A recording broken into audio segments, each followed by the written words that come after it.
Ние дојдовме зашто фирмата е 100% под капата на владата. Собственик е владата.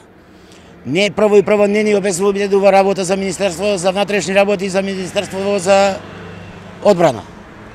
Како второ, немаме платено здравствени придонеси и пензиско 4 години. Имаме за останати плати 7-8 плати за останати имаме.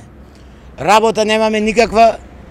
Бараме да се реши статусот со фирмата некако или да се продај или да не пуште како технолошки вишек, да се најде некој начин за 300 вработени, сите сне во години над 50 години старост, сите сне заболени. Друго, работиме еве за владава, заштитенците имаме направено колку што знаеме и то не е наплатено. А отвораме за приватнициве, му се отвора работни места за невработениве, а кај нас 300 души не може да не згрижи. Затоа и неće да излези представник од владава да зборни да кажи до кога ќе биде вака. На сите начини пробуваме.